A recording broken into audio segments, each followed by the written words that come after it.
Perfect. Here we go. And thank you all once again. This is the official start of the program. So thank you for coming tonight. Whatever obstacles you had to overcome to be here, we're really glad that you're here with us to enjoy cocktails, maybe, and conversation for sure with these four wonderful authors. For those who don't know me, I'm Karen Dion. I'm the author of two psychological suspense thrillers that are set in Michigan's Upper Peninsula wilderness, The Marsh King's Daughter and The Wicked Sister. The Marsh King's Daughter was a USA Today and in number one internationally best-selling book, which was pretty amazing. And it and the other book have been published into 28 languages. The Marsh King's Daughter was named one of the best books of 2017 by iBooks and many other booksellers and reviewers. It won the Barry and the Crimson Scribe Awards the year it was published. And it was released last year by Lionsgate as a major motion picture starring Daisy Ridley and Ben Mendelsohn. So that's my big claim to fame right there, because that doesn't happen very often at all. So without further ado, let's get to the intros of our authors. And I'm going to do this alphabetically. So we'll start with Rose Carlyle. Rose is a lawyer and a keen adventurer. And if you don't think so, listen to this. She has crewed on scientific yachting expeditions to subantarctic islands and has sailed with her family from Thailand to South Africa. Her debut novel, The Girl in the Mirror, was a #1 international bestseller. It was translated into 8 languages and was optioned for film. And I told Rose, I warned her ahead of time, I'm going to fangirl a little bit because I read The Girl in the Mirror and it's just amazing. And I'm so excited to meet you in person and have you as a guest tonight on the Back Room. So Rose has another novel coming out October 1st. That's like Tuesday, right? It's called No One Will Know, and it's a twisty thriller set on a windswept island off the coast of Australia. Rose lives in New Zealand, where it is tomorrow for most of us, and with her 3 children. No one will know. I'm going to read a quote here from Jocelyn Jackson. She says, "No one will know is a gonzo thrill ride. The audacious Rose Carlyle kept me riveted and guessing. And every time I thought I knew where the devious plot was headed, I was dead wrong. I loved it, and you will too." Yeah, can't wait to read it, Rose. So thank you and welcome, and thank you for coming tonight. Thank you. It's great Yeah, to be here. for sure, for sure. And Madeline Martin is next up in the alphabet. She's a New York Times, USA Today, Publishers Weekly, and international best-selling author of historical fiction and historical romance. And your books have been translated into over 25 languages. I love your bio. You wrote this before recent events. She lives in sunny Florida with her husband, known as Mr. Awesome, 2 amazing daughters, and 2 very spoiled cats. But you're okay, right? We Yes, established that. thank you. Yeah. Yeah. Yeah. All right. That's good to know.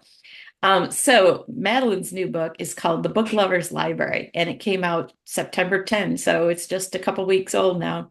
It's a heartwarming read for book lovers that is set during World War II with a charming cast of characters. Madeline spent about 10 months doing research and even went to Nottingham, where the book is set, for on-site information, including the location of the original Book Lovers Library and the underground caves where people sheltered during bombing raids on Nottingham. I can't wait to find out more about that in the breakout rooms. So we'll have lots of time to talk about it then. And the quote for you that I pulled on your book is from Kristen Harmel, the author of The Paris Daughter, and she writes, "A spectacularly well-researched and well-plotted tale of World War II, motherhood, and the solace we find in books. The Book Lover's Library is filled with characters you'll root for, drama that will bring you to tears, and the kind of emotional journey that will earn this novel a permanent place in your own Book Lover's Library." I loved every page. I thought that was very awesome. I like books that make me cry. So, yes, I Happy get, tears and sad tears. yeah, there you go. We're forewarned. That's how it's going to be. Yeah. And Mansi Shah is the author of The Taste of Ginger, The Direction of Wind, and her newest, A Good Indian Girl, which came out September 3rd of this year. So it's your book baby is the oldest of everyone's here. It's I'll 3 take it. weeks old, right? Yep. And all of Mansi's books center on the Gujarati characters, and they speak to generational differences across the Indian diaspora. Now based in Los Angeles, Mansi left her longtime career as an entertainment attorney in Hollywood to travel the world and write full time. I'm sorry, when I read that, I officially hate you. It Yeah, I'm sounds, I'm I'm pretty excited with the life I've got now. I Not that guess being a so. lawyer was bad. I know Rose is a lawyer. We've got other lawyers, but I'm happy with my full-time writer life. Yeah, yeah. Travel the world and write full time. It's like every writer's dreams. Yeah. She loves to cook. Food often plays a prominent role in her books, and it sounds like it really does in her newest. We'll find out more about a good Indian girl in the breakout room. And the quote for you is from Joe Piazza. Mansi Shah's latest novel is a recipe for success, engaging, heartfelt characters who challenge expectations about a woman's life should be. Sumptuous food that awakens your taste buds while also highlighting the cultural balancing faced by immigrants, and eloquent prose that keeps you turning the pages, all set against a stunning Italian backdrop. Poor you had to go to Italy to research this book, right? Yeah, the research was very hard. Yeah. And I'm very intrigued by the food. I have a feeling that we're all going to want to come to your house for dinner by the time the evening is over. Yeah, you're all welcome. Okay, very good. And last but absolutely not least, Marybeth Mayhew Whalen. Hi, Marybeth. She's the author of Every Moment Since, which again publishes October 1, so 2 more days. Must be nervous. I know your bio says you're the author of 9 previous novels, but that publication day never gets old, does it? No. Nope. Nope. So that'll be pretty exciting. A little bit more about Mary Beth. She received a BA in English with a concentration in writing and editing from North Carolina State University a long time ago, she says, and has been writing ever since. She's the co-founder of the Book Tide, an online community of writers where, quote, a rising tide raises all books. I love that. Mary Beth and her husband Kurt are the parents of 6 kids who are now all in various stages of adulting. A native of Charlotte, North Carolina, Mary Beth now calls Sunset Beach, North Carolina home. So the quote for you I pulled is from Patty Callahan Henry. Every moment since is everything you want in a novel. A gripping story, nostalgia for lost childhood, exorbitant love, a deep sense of place, and page-turning tension. Don't all these books sound amazing? And again, we're going to have a chance to talk more about them in the breakout room. But right now, we want you, the audience, to get to know our authors a little bit more. So we're going to play a quick game of not quite 20 questions. We have these fancy backroom cards, see, real cards with questions on the other side. And I'm going to ask each author 3 questions because if we went through 20 questions, we'd be here all evening and you never get a chance to talk to them in the breakout rooms. So I'm going to ask the questions in the order that I see you on the screen. And so Madeline, you're up first. And we would like to know, what was your favorite book as a child? Laura Ingalls Wilder's Little House in the Big Woods. I always wanted so bad to be Mary, but I was unequivocally Laura. I bet a lot of us here were Laura. Was telling me they recently are rereading all of them, and I thought that would be really interesting to do as an adult, wouldn't it? Oh yeah, I totally need to do that. Yeah. Yeah, yeah. Thank you. All right, Rose, what book made you want to be a writer?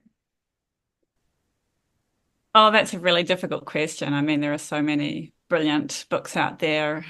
There was a book, though, that my best friend gave me in my last year of high school. It's called Letters to Alice on First Reading Jane Austen, and it's by Faye Weldon. So it's about Jane Austen, but it's written in the form of letters from a writer to her niece. And it's the whole book is like a tribute to the power of the imagination and the power of books to spark the imagination. And it's still just such a really special book to me. It really, I already wanted to be a writer, but that just sort of lit the flame even more. Oh, thank you. That sounds really lovely. Yeah.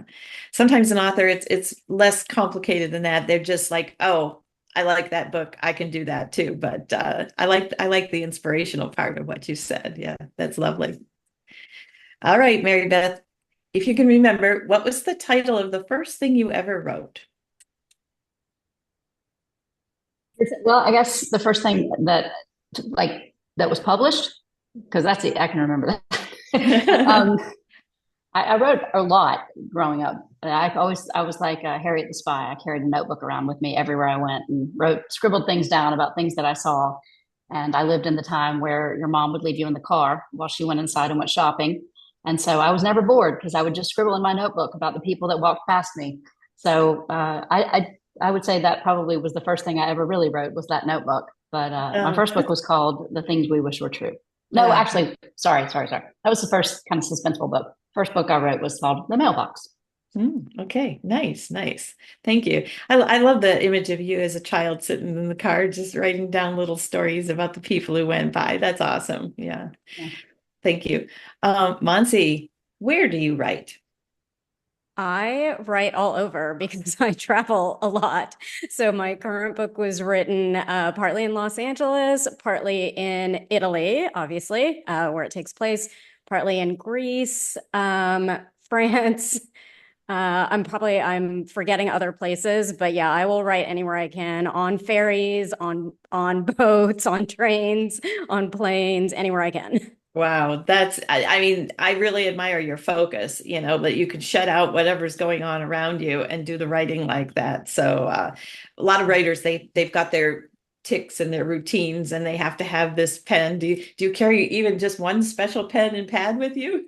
No, I'm not that fussy about those things, and I find a nice view is so inspirational. Like I'm very anything having to do with water just gets the creative juices flowing. So if I'm staring at a lake or the ocean or river, whatever it is, that I'm in a good spot. Nice, cool. Madeline, what book are you recommending that everyone read? So I'm recommending Kate Quinn's The Briar Club. If you haven't had a chance to read this yet, oh my gosh, it's so good. So it's set in America in the Cold War era.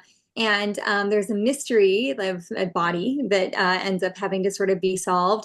And Kate Quinn has this really lovely way of writing characters so deeply that you start to really just completely love this character and root for them, no matter how they initially start off in the book. Rose, what book are you recommending tonight? So it's called The Matchmaker by Aisha Saeed. And I really loved this book because it combines so many things and yet it works. The author has done so well to write something that is part romance, part thriller, and part family saga. Marybeth, what book do you think everyone should be reading? So I tend towards the true crime genre, and I'm like you, Rose. I read mine on. So this is called The Devil at His Elbow, and it is true crime by Valerie, and I think you pronounce it Borderline. And she actually, I didn't know this when I read it, but she's actually a North Carolina author as well as I am. And it centers around, if anybody followed the Murdochs in South Carolina, it is the story of that, of not just the murder, though. She does such a great job, and maybe I'll talk about this more in the breakout session, but she does such a great job of focusing on the victims of his crimes and what Alec Murdoch did, but also the people and the ripple effects of what he did and how it affected people.